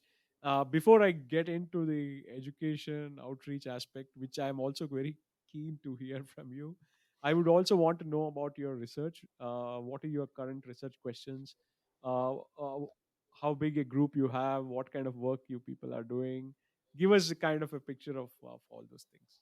Okay, sure. I don't know if I'm going to do a good job of this because my research tends to be very scatterbrained as Yeah, opposed to, folks who have, a style which involves having a fairly well mapped out agenda where they yeah, have like a 10-year time scale or horizon. Unfortunately, I have none of that for me researches because, like I said, I'm always living on the fringe, ready to yeah. quit tomorrow. So for me, life is very much one day at a time. And I hope if there's anybody who shares this style that this comes across some validation, as Yes. validation that you can survive even in this very sort of chaotic state of mind. So for me, research is a very social activity, which is ironic because I think after mounts, I think we did all go through this whole circus of placements and Mm, mm, looking for jobs and so on, as you would normally do. And it was actually, that was also a kind of a passive motivator for looking into higher education options because all the jobs mm. seemed to involve working in a team. And I was like, having done lots of group projects and having done them badly in college, I was like, this team business is probably not going to be my cup of tea. So then I had this kind of uh, really cliche stereotype of the researchers being, this sort of isolated, crazy guys who, never gets out of his room and, minds his own business and nobody bothers him. And I'm like, yes, this is what I want for myself, to be left alone. And surprisingly, I think math science helped me really come full circle on that. I realized that the bits that I enjoyed the most was the research being a vehicle and an excuse for me to chat with people that Okay. I had, Mm, a lot of fun spending time with. And, the research was sort of a common driving fabric that brought us okay. together. And for me, surprisingly to myself, I think research became a inherently social activity, and I enjoyed that aspect of it a lot, which, I mean, I'm otherwise normally fairly introverted. So for me, this was a bit of a revelation. Uh, but this was a context in which I could really feel like I'm having a good time talking to folks who share the same passion for the same kinds of things, so the same kinds of questions. And so that continues to this day. So even now, a lot of the work that I do is basically, things that are of mutual interest to me, Mm, and people that I enjoy spending time with, which in the context of where I am right now is mostly students. So what usually happens is that we're chatting, and I'm trying to get a sense of what are the kinds of things that a particular student would enjoy thinking about or exploring, and then I try to go and look at my bucket list of things that I've been wanting to explore or think about, and try to find a good match, mm, and we zero in on something. So as a result, my the work that I do does have this flavor that it's all over the place. There isn't a common binding theme. But one thing mm, that has sort of carried forward from the IIC days, which is where I worked with a game theory group, is that I think a lot of these problems do have sort of a game theory undercurrent. So we're thinking about creating either creating systems that elicit a certain behavior that is mm, desirable. mm, So let's say you want people to, I don't know, not break traffic rules or something. So how do you set up, incentive? You want people to not cheat in exams. So how do you set up an mm, incentive scheme that makes that happen? So that's one side of it. And the other side of it is knowing that a system is set up in certain ways.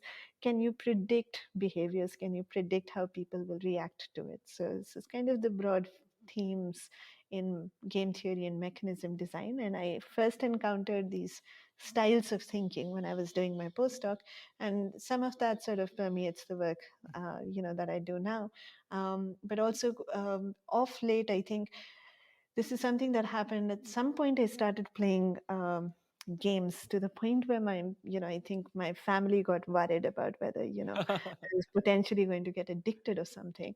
So then I thought, well, maybe I should just study games so that I can pass this yeah. off as billable hours, right? I'm going to say that this is work. I'm actually developing intuition for how to analyze the game later. And then I had to actually justify this approach by actually um, writing papers about the games that I was playing. So at some point, I started doing that just for fun.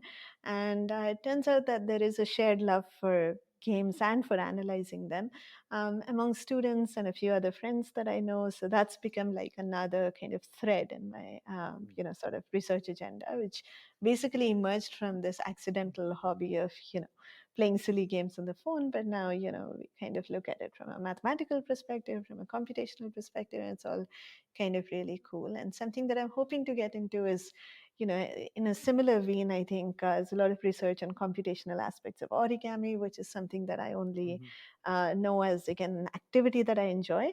And now I think if I start doing it enough that I feel anxious about, whether I'm taking off too much time, I'm going to start probably thinking about, how to maybe turn it into a research problem that I can then justify all my time messing around with paper. But then, yes, so I think I mean, origami, of course, is very cool real world applications. And, I mean, once you know how to fold and unfold things efficiently, it leads to more efficient packaging. Sure, people have seen videos of these sort of satellite components unfolding. Mm. It lets you, so origami techniques have very real world use cases, but there's also, whoops, sorry, I think that was Siri. Anyway, okay, so yeah, so what I was saying is that origami has a bunch of, I think, real world applications, but it's also a very rich canvas on which to explore a ton of Explain. mathematical analysis. So that's something that's kind of on the horizon. It's something that if I find the right gang of people who might who might be interested in humoring my curiosity. That's something that might emerge later. But for now, the group looks like, I have the four PhD students that I work with. One of them is co-supervised with one of our colleagues here, Fred Coolidge. She's actually in the humanities department, and she's working on Wow. a PhD, yeah, on actually science communication. So a lot of my interest in science journalism is fed into by just having regular conversations with her about her work. So I'm mostly the cheerleader PI who is there for the moral support. A lot of the intellectual work that she's doing is with Fred, but I get to have these coffee table conversations with her where I learn Mm, about, I think she's looking at cognitive aspects of science communication, which I think is very interesting. She's thinking about, what does it take to communicate science in a way that's probably customized to optimize mm, for how people think. And I think that's, well, that's interesting because I think marketing people look at this a lot, where they try to deliver, so these days I think you're probably starting to see advertisements that are customized to your personality yes. type. So, Yes. based on what the companies know about you, your searching habits, your browsing habits, you're probably seeing slightly tailor-made messages. But what if we could do this for, you know um, messages Mm, about science or clarifying misinformation, like very fine nice. tuning the messages in such a way that it might, I think it has this flavor where you might start wondering if it's manipulative, but if it's in a sense manipulating for the greater good, Great. then Good. maybe that's it's justified. But a lot of these, I mean, even the ethical aspects of it are very Ethical. much under exploration right now. So that's basically what she's working on, apart from other things. And the other three students, and one of them is in the Department of Mathematics, the other two are in computer science, but one of them did a master's in mathematics with me before she transitioned into the Mm, PhD program. So that's another nice thing about Gandhinagar, is that they have a lot of fluidity across departments. You could be mm. in a certain department, your advisor could be in a different department, you could have a co-advisor in a Quite different right. department. So there's all kinds of crazy things that happen, and without any real overhead in terms of paperwork, which is nice because I'm very bad at paperwork. So it's really nice that all of these things happen with no friction whatsoever. And so yeah, it's really nice to be working with this sort of variety of young people. They're all working on different aspects of, one of them is working on games, and the Mm, one of them is working on resource allocation problems, and the other is working on combinatorial optimization problems. So all of them are slightly different flavors, but I think we've all found they're all senior PhD students and probably set to graduate in the near future. And I think they've done really well for themselves. I'm really proud of all of them, and again, really happy to have had these opportunities to work with these wonderful people. So yeah, so that's the broad theme of what it looks like. And there's also, of course, I think at a lot of places now, and including us, a lot of emphasis on promoting undergraduate research as mm. well. Yeah. So Yeah. so we also end up working with a lot of undergrads over project courses, and also had a few master students on and off. So that's what the general composition looks like. Yeah. Comes. Nice. Nice. Very nice. Uh, so now we will head towards a very interesting aspect of your work, which is the outreach. So before we get into the specifics, I also read some of your blogs, and I like the opening kind of the quote from Ernst Hemingway, which reads, "quote Real seriousness in regard to writing is one of the two absolute necessities. The other, unfortunately, is talent." Stop quote. And you also you give a caution to proceed without those prerequisites. Uh, but kind of jokes apart, the most important aspect of science communication, or any kind of exposition where you want to reach out to a slightly broader audience, although the forms might change, but it is strongly anchored in writing. And this is something I also found in many of your work, be it the blogs you write, which I'm going to anyway link in the references, and also the general communication you have on Twitter and other platforms. So what motivated you to use writing as a main kind of domino, so to speak? And what has been your experience? Because I also find your exposition even on social media to be very, very well thought out and very interesting, especially when it also comes to putting out questions and aspects related to games and other things. I assume you're also doing something related to gardener's puzzles, Yeah, which is that's right. also a common interest I have over the Oh, years. that's Could you lovely. please could you please tell us a little bit about that aspect? Sure. So I think writing, for me, and I think again, this is true for many people that I know. So it's by no means unique perspective or anything, but writing is just clarifying process, Mm, for myself. So a lot of the thinking and understanding is intertwined, with the writing. And again, I think I remember from one of your previous episodes where you touched upon this idea that teaching is a great way to learn, right? I yeah, mean, yeah, so, you want to learn something, if you force yourself to teach it, that yeah, forces you to unravel, deeper layers of understanding, because it's all too easy to convince yourself that you ooper say understood something, but yeah. the real test is when, you have Yeah, to, yeah, convince yeah. somebody else of Yes. the same thing. So, yeah, writing is basically, I think, a natural extension of the process of teaching in a classroom setting. Having put in some of that effort into clarifying things for typically a classroom scenario, or maybe other settings which are, discussion oriented. It feels like the process of writing just gives some of those processes a bit of a permanent record. Sometimes it happens after the teaching is done. Sometimes it happens as an act of preparation before I Mm, go into teaching, where I know that, okay, if I've written it out, then that gives me some confidence that mm, maybe, I've clarified it at least to myself to a point where I feel like I can go ahead and talk about it. So it happens both ways, mm. depending on the situation and how badly organized I am, for, for my for whatever the situation is at the time. But yeah, I think writing is, yeah, it's for me, it's like a tool for clarifying thought processes. Mm, And it's kind of, it's helpful, and if it helps somebody else, it's great. So I'm happy to put this out there, because I have benefited a lot from reading what other people have mm, put out mm, on their respective blogs, Twitter handles, websites, etc.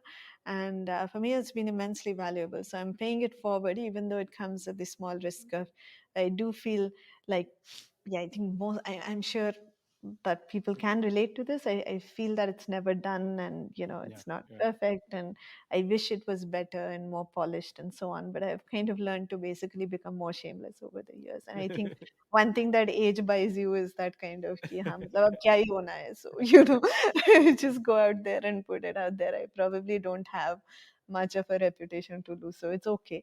I mean, I think previously I would be a little more guarded, and like I said, I'm naturally, I think, I tip on the introvert side of the spectrum, so I Mm. sometimes surprise myself at, how basically addicted I am to Twitter, and how much of myself I put out there. It's kind of sometimes, I really wonder if it's me, and I worry if it's not authentic, because that's, I'm really a lot more reserved in person in general, Mm, but somehow it's been very fulfilling, and I think I've mm. met people on Twitter whom I wouldn't have met otherwise. I think we also, we've Yeah, crossed paths on exactly. Twitter as well, right? So I Absolutely, think if this absolutely. is, if this is the outcome, it's so worth it, right? So I would, so I would do it all over again, because I think it's led to these really meaningful connections.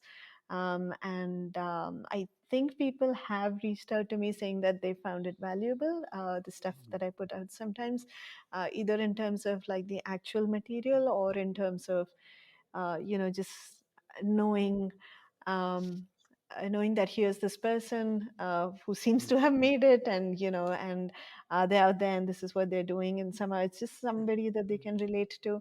And I think if I can be that person for someone, mm, then that's awesome. So why not? I mean, so yeah, I mean, I feel like, yeah, I mean, often, so like I said, the imposter syndrome and putting myself out there, often at loggerheads, and I resolve that by saying that, okay, I mean, maybe for many people, you this person who they can look at and feel like, if this idiot can make it, then I am going to make it too. So I'm perfectly happy now mm, to sort of be that person for other people. I think that's how I resolve the sort of the internal conflict. And I think fortunately I've not, like, I know that Twitter and other social media platforms can have a dark side, and I think unfortunately it's, for some people, it's been a really toxic experience. yeah, And again, yeah, I just have to say that I've been somehow just really lucky. I think yeah, my feed has always been useful and positive, mm, generally mm, speaking. I think I've just managed to mute out the energies that I don't connect mm, with. mm, And fortunately, I've never had a direct experience of, harassment or anything mm, like mm, that. And this is not to, I mean, I'm sure for some people, unfortunately, that's their lived experience. So I totally yeah, appreciate that this may not be for everyone. And like, some people would just like to stay away from these platforms for their own sort of mental health and sanity and so on. So I think I acknowledge that there's totally that side to all of this. And for everyone, I think they have to figure out what works for them. I think I've been kind of, for me, I mean, I don't know. Yeah, I don't know how long it'll last, because Twitter, even as a platform, seems to be going through its yeah, own sort exactly. of Yeah, craziness. So, yeah, so I would be sad if it were to just, get to a yeah, point where it's totally unusable. But, we've been hanging in there so far, and hopefully it'll last for a little bit longer. But yeah, so I mean, but for people who have had to quit early, I mean, yeah, I really, yeah, feel bad for people who have not had. Sort of they've had more of the bad than the good on social mm, media. I think it's definitely sad when that happens. It can really be a, yeah, I mean, it's a very risky place in general. But if you have found a way to navigate it that makes it positive for you, I think it's okay to mm, mm, engage and be involved till a time where it's still sensible. And when it's not, you stop. I suppose that's yeah, how it yeah. works. Yeah.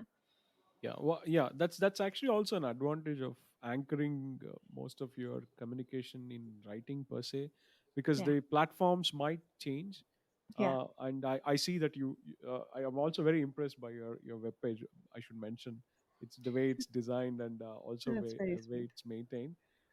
Because as I keep emphasizing, even among students and also a lot of colleagues, is uh, the writing aspect is an important thing, right? Because even for people who would want to, let's say, produce a podcast or even a video or something like that, the origins are always in the written word.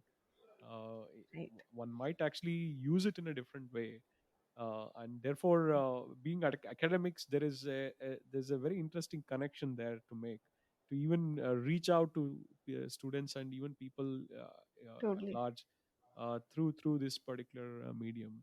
And yeah, if Elon Musk is hearing to this podcast, please keep the keep these some kind of, aspect which is really good about the Twitter Yeah, going. yeah, I know. Let us hang in Yeah, there for a little bit longer, please. Yes, I mean, yeah, it would be nice to not lose the platform, because it really, I absolutely, mean, it feels unique in many ways. I haven't found a steady replacement, and I think many of us exactly. haven't found something that's quite like this. So, and that's Mm, also, again, it's about, again, the community that makes it. I think a lot of Indian STEM mm, community, mm. the Indian journalism community, Yeah, they're yeah, all on this platform, and we see some really meaningful exchanges. It would be absolutely. sad to have all of that go away. So I hope, yeah, I hope it's around for a bit.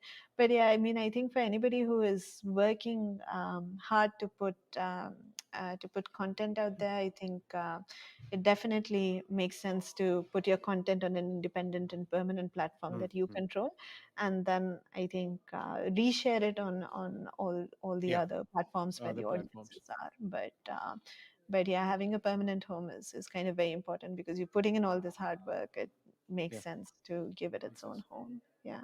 Absolutely, absolutely. So, before we jump into another very interesting section where we talk about things in your mother tongue, Yeah. could you just give us a little bit of an overview of the kind of outreach activities you're involved in? I know that formally also you're involved in certain programs. I Right. assume that you also were the dean in some particular responsibility you were taking that. Could you Right. please tell us a So, little bit? Yeah. sure. So I think, Yeah. yeah, I mean, yeah, I think it's not the case right now, but I think I was involved in the external communications Mm, department for IIT Gandhinagar for mm, almost very soon after I joined the institute back in 2015. So I think officially term started in 16, 17, mm. fairly early on into my tenure here, and it lasted until I think sometime last year or a little bit a while ago. Yeah. So Yeah. that was. I think more than 5, 6 years stint, and I think I have a blog where I kind of I have a post on the blog where I kind of talk about how that went. A lot of that Mm, involved institutional outreach, which is a mm. different beast compared to individual Yeah. outreach, and Yeah. you have to have Absolutely. Absolutely. yeah, I mean a lot of it was about general policy making and Mm, figuring out the right balances and what's our overall approach to outreach. Is there such a thing as doing too much outreach? Are there areas where we're falling short? So those were some very, very interesting conversations. And I think we had a lot of support from early on from the communications team at Duke University, who had mm, come as a part of a larger collaboration that we had with Duke. And they gave us a lot of advice from their many years of experience. So that was that was a really interesting experience overall. I think I learned a lot about, like I said, from an institutional perspective, how do you think about outreach mm. and the kind of variety that you might encounter in individual faculty approaches to outreach, right? I mean, I think people Yeah. have Yeah. a whole spectrum of opinions, none of which Absolutely. is invalid because Mm, people are coming from different backgrounds and contexts, and they have their own views which you have to sort of respect as you go along. And sometimes you probably try to influence their opinions as well mm. in the broader institutional interest. But sometimes you realize that sometimes everybody just has a valid point and you have to Right. kind of Absolutely. work around it.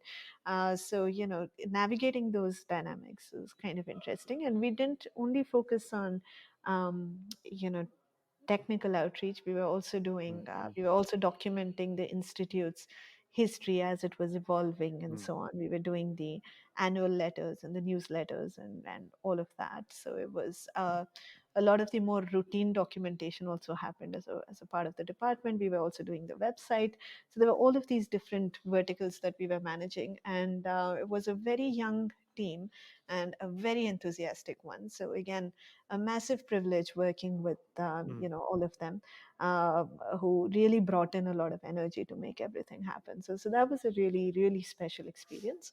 Other than that, yeah, in formal capacities, I think, well, I suppose, I mean, you could say that I'm currently a member of INYAS, which has a huge focus on mm, outreach. mm, It's the Young Academy of INSA, and I think one of their mandates is to promote outreach and to get to get the whatever the current generation of scientists to put themselves out there a little bit more. So as a part of INYAS is always support and encouragement for doing more of these kinds of activities, which is always very nice. And a lot of the other outreach I do is like basically through schools and colleges and just being out there putting stuff out on the platforms that I have access to, as you've already mentioned. So that becomes a sort of a repository that I can build on. And then when I go places, I can point people to mm, different things depending on what they're interested in and what's relevant.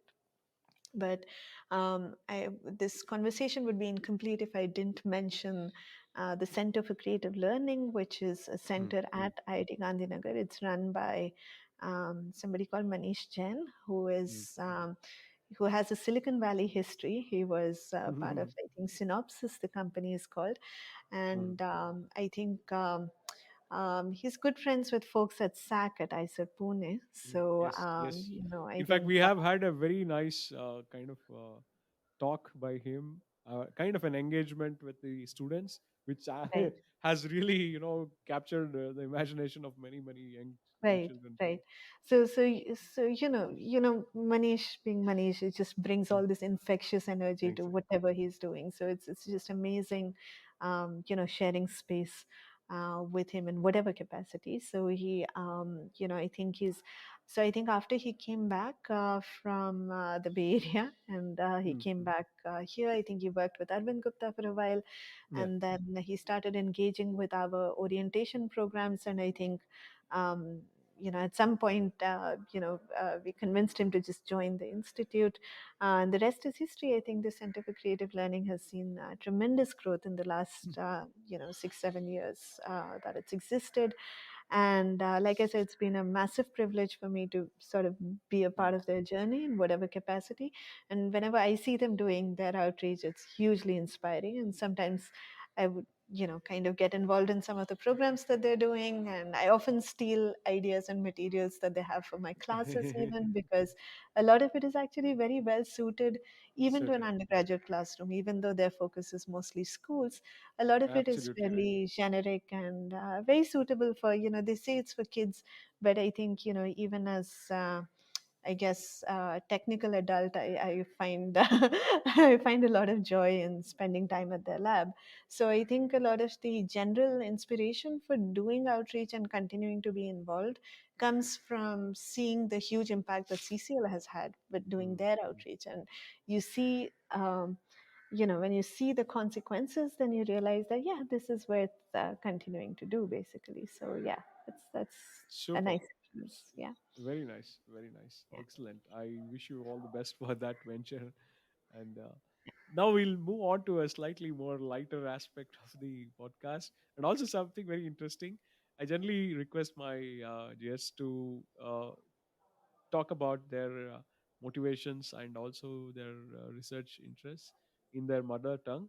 So, may I request you to give us that overview in your mother tongue, Yeah, I'm going to try and do that. please? I wish I could do this in Kannada. I thought I will prepare and rehearse a little bit, but unfortunately, Kannada is something that I can follow. If like I think when you were talking to was it Vishwesha. Vishwesha? Yes, I think I Yeah. was able to follow that conversation, but unfortunately, I don't. I think I will just completely blunder any Kannada that I speak. So I'm going to try and do this in Odia, which is not much better. It's the Yeah, language yeah, that I speak at home, but in very limited capacity. So with all those sure. disclaimers in place, I'm going to try and do this. And also, maybe this is a good time for a small edit because I will try to get the Zoom meeting going, which I said Yeah, I'll have yeah. to do it. Okay, so ମତେ କୁହାଯାଇଛି କି ମୁଁ ଓଡ଼ିଆରେ ତମ ସାଙ୍ଗେ ଟିକେ କଥା ହେବି ଆଉ ମୋର ଓଡ଼ିଆ ଏତେ ଭଲ ନୁହେଁ ମୁଁ ଘରେ କଥାବାର୍ତ୍ତା କରେ ଓଡ଼ିଆରେ କିନ୍ତୁ ଆ, ମୁଁ ଇଣ୍ଟ୍ରୋଡକ୍ସନ୍ ହିସାବରେ ଏହା କହିପାରିବି ମୋର ନାଁ ନୀଲଧାରା ଆଉ ମୁଁ ଗୋଟେ କମ୍ପ୍ୟୁଟର ସାଇଣ୍ଟିଷ୍ଟ ଆମେ କମ୍ପ୍ୟୁଟର୍ସ କେମିତିଆ କାମ କରନ୍ତି କେତେ କାମ କରିପାରିବେ କ'ଣ କରିପାରିବେନି ଏଇସବୁ ଜିନିଷ ବିଷୟରେ ଆମେ ଭାବିବାକୁ ଚେଷ୍ଟା କରୁ କିନ୍ତୁ ଏମିତିଆ ଗୋଟେ ବାଟରେ ଭାବିବାକୁ ଚେଷ୍ଟା କରୁ ଯୋଉଟା ଗୋଟେ ସ୍ପେସିଫିକ୍ ମେସିନ୍ ଉପରେ ଡିପେଣ୍ଡ କରିବନି ମାନେ ଆମେ ଗୋଟେ ପ୍ରକାର ଏଟାକୁ ଜେନେରାଲାଇଜ୍ କରିକି ଗୋଟେ ମ୍ୟାଥମେଟିକାଲ ହିସାବରେ ଦେଖିବାକୁ ଚେଷ୍ଟା କରୁ ସୋ ଏଇଥିପାଇଁ ଏଟାକୁ ଏଟାର ନାଁ ହିଁ ଦିଆହେଇଛି ଥିଓରିଟିକାଲ କମ୍ପ୍ୟୁଟର ସାଇନ୍ସ ସୋ ମୁଁ ସେଇ ଜିନିଷ ବିଷୟରେ ଭାବିବାକୁ ଚେଷ୍ଟା କରେ ଆଉ ଅଳ୍ପ ଟିକେ ପଢ଼ାପଢ଼ି କରେ ପଢ଼େଇବାକୁ ଚେଷ୍ଟା କରେ ସେ ଆମର କାମ ଆଉ ଯୋଉମାନେ ଓଡ଼ିଆରେ ପଢ଼ାପଢ଼ି କରୁଛନ୍ତି ତାଙ୍କୁ ମୁଁ ଏହା କହିବି କି ମାନେ କେତେବେଳେ ଗୋଟେ ତ ଯେତେବେଳେ ତମେ ଆଡଭାନ୍ସଡ ଏଜୁକେସନ କରିବ ତ ସେତେବେଳକୁ ଲାଙ୍ଗୁଏଜ ହିସାବରେ ତମକୁ କେତେବେଳେ ଗୋଟେ ଟ୍ରାନଜିସନ କରିବାକୁ ପଡ଼ିବ କିନ୍ତୁ ତମର ଯୋଉ ଜିନିଷ ଗୁଡାକ ତମେ ଟେକ୍ନିକାଲି ଶିଖିବ ସେଗୁଡା ତ ତମେ ଶିଖି ହିଁ ଯିବ। ସେଇଥିରେ ତମକୁ କିଛି ଅସୁବିଧା ହବନି। ମାନେ ସେଇଟା ଯେନ୍ତା ଯେନ୍ତା ଟାଇମ୍ ଯିବ ତମକୁ ତମେ ଆଡଜଷ୍ଟ କରିକି ଆଡାପ୍ଟ କରିକି ଶିଖିଯିବ।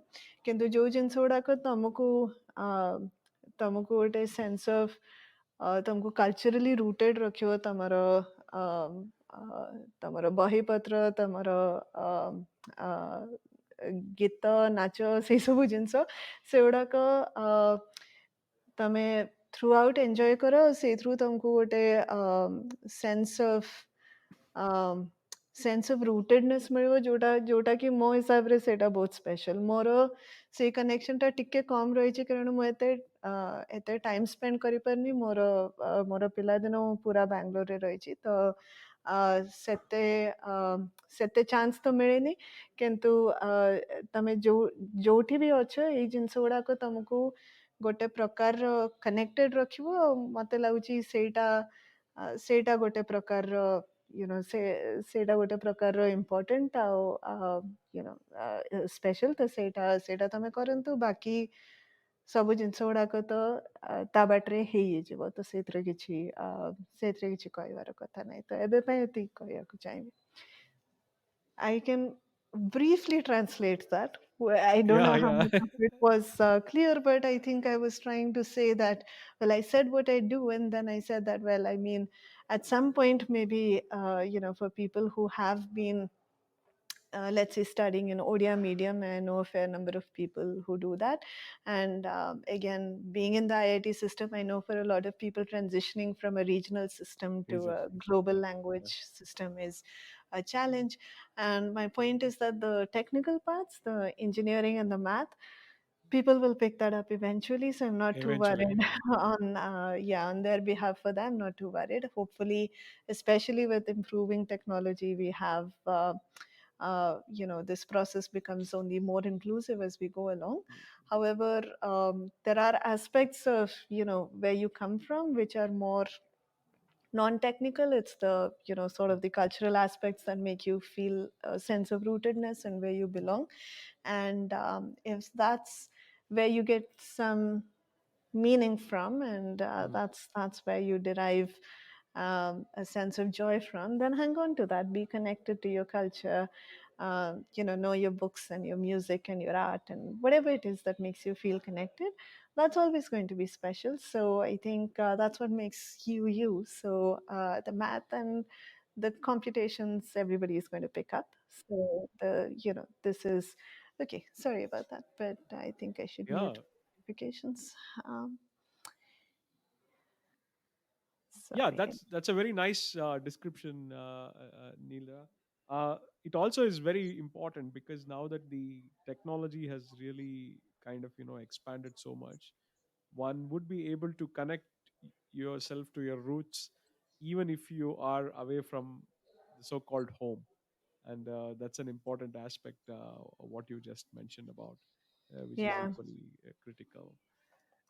So we'll go into the last part of the, the podcast, where I generally request my guests to uh, tell us about any kind of general inspiration, art, music, any aspect of outside science which has motivated them, or which is which still motivates them.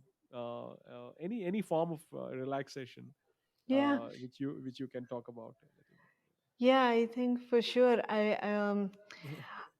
so I guess, like I said, I think growing up, I was always attracted to activities like you know reading and like a lot of indoor stuff. Unfortunately, I was never Yeah. somebody who was out there very much.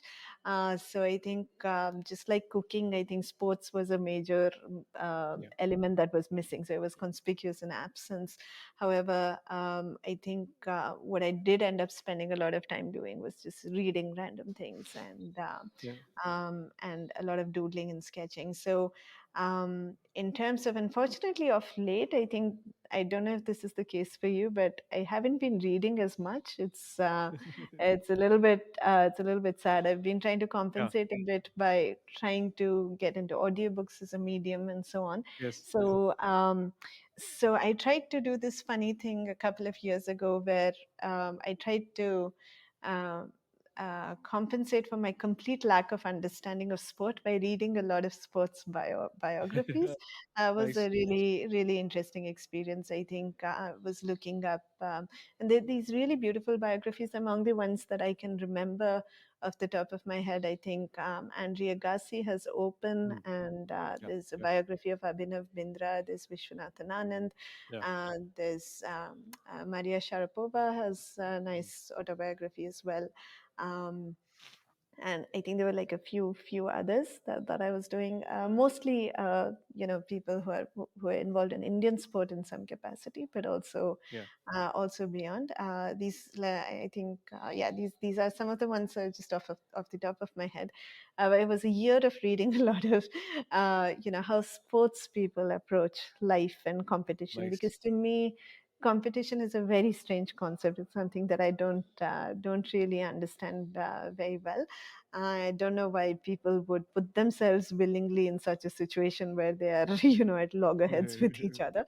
And yeah, so that was a very interesting experience, unlocked and fresh set of insights, and it was very different from my normal comfort zone and things that I'm used to. So Yes. that was I would recommend, not necessarily specifically picking up sports biographies, but anything that you've kind of had a curiosity about, something that Curious. feels like, I don't understand this, and then trying to just maybe doing a little bit of exploration to appreciate what point of view that otherwise seems very distant may feel like. Because I think, again, getting into an increasingly polarized world where people are talking Yeah. over each other and not able to understand distinctive perspectives. So I think just building this up as a general skill, and I did it in a very benign sort of context, but even in more serious, um, for more serious themes and topics, I think it's generally a good idea to go and understand what the other side looks like, one Other that side. you may not have a lot of appreciation for. And then I think, yeah, in terms of, yeah, I don't have a very developed taste in any of the other things. For example, with music, I don't have an understanding of music, so I just listen to whatever Mm. sparks joy. So it could be, in fact, I almost miss the days of radio, because it's just very Yeah. serendipitous, and you just listen to whatever random thing comes on.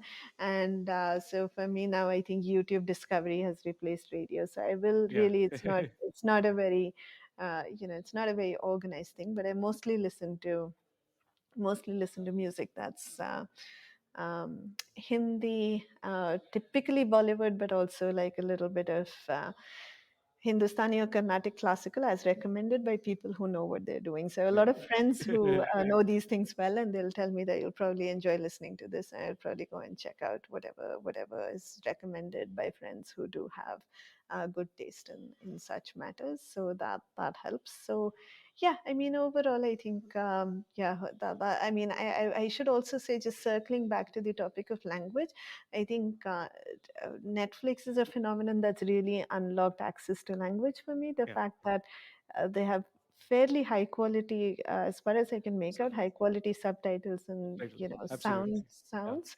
I think it's really cool. So now, the fact that you can watch movies in other Indian languages, or maybe Yeah. even foreign languages, I think that really opens up new experiences, and even culturally brings you closer to, to other, to other ways that people exist and do things. So that's been a bit of a revelation in the last few years. So I have always felt like, although linguistically, I think growing up, like I said, I've always spoken Odia at home, except when we are arguing and I switch to English because I run out of vocabulary.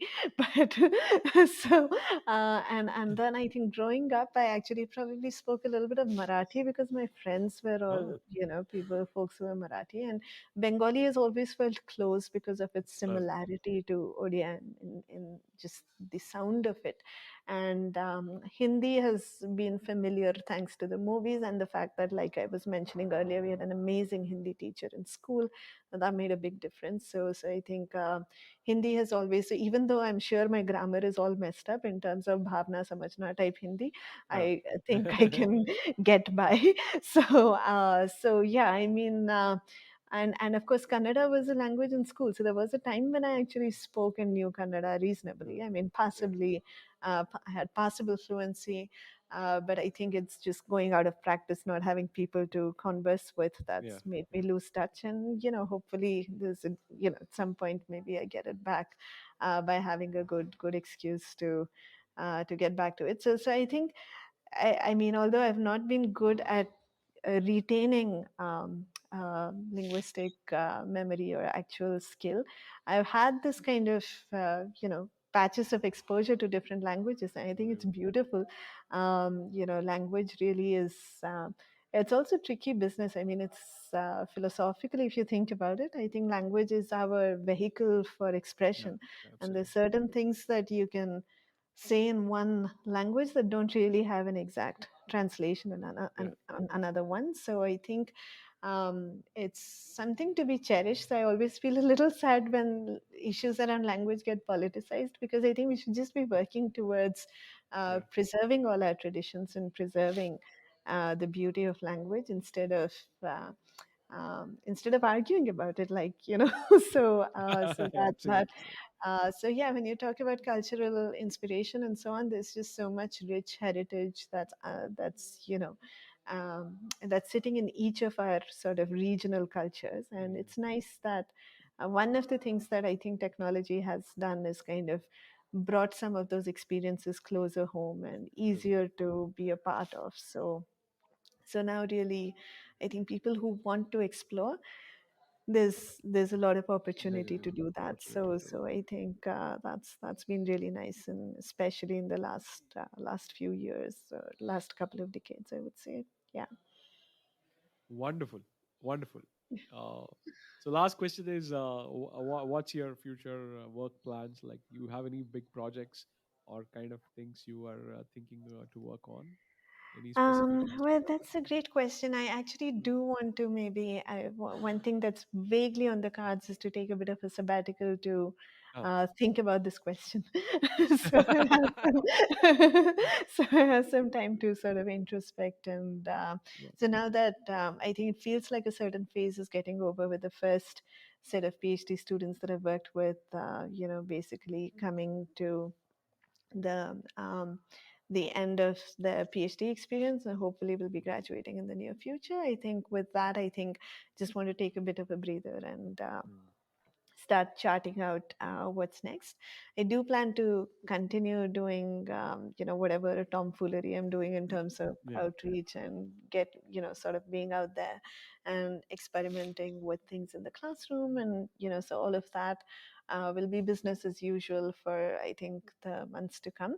Um, in terms of research, I think there are a lot of nice questions, but I'm afraid there are too many of them. So I Mm. think I need to really probably take some time off to also catch up with a lot of literature that I think I've missed out on, because I haven't, like I said, I haven't found the time to really sit down and read and absorb things as much as I would like to. So yeah, that's a question that hopefully, if you allow me to come back, and maybe Yes. in Yes. a year's time Very well. after after the break, and after I've had a chance to think about it and do some homework on that question, I'll be able to tell you what's up next. But for now, it's just more of the same as Same thing. is what I would say. Yeah. Definitely, Neeldhara, you would be actually coming back, and I would be very happy to actually hear what you have to say in terms of the prospects of very interesting work what you're doing. So this has been a wonderful conversation, and I thank you very much for your time, and also, generously sharing your knowledge. In fact, that is something which is very important, and I really thank you very much for that. Well, I mean, thank you. You've been very kind and, and also very patient with my long-winded, No, no, not at all. rambly sort of answers. I really appreciate that. And like I said, it's been very special being a part of this experience and having this exchange with you. So I really appreciate it. Hopefully, one of these days, maybe we can turn the tables. And if I have the confidence to be the person asking the questions, I'll check in on you and your availability in due course. But until then, like I said, this is my first podcast experience, and Oh, wow, it's been that's really great. wonderful, to have had a chance to do it with you. I think it's really amazing. So thanks a ton for having me over, and thanks for all the truly amazing work that you're doing. I don't know how you do it all, but it's very inspiring. And more power to you to be doing, more of this and everything else that you're up to. Really appreciate everything. My pleasure. My pleasure. Thank you very much. Thanks a All lot. right. Yeah. Take care then. Thanks Yeah. everyone. Yeah. So this is Pratidhvani, where we try to humanize science with Neeldhara Misra.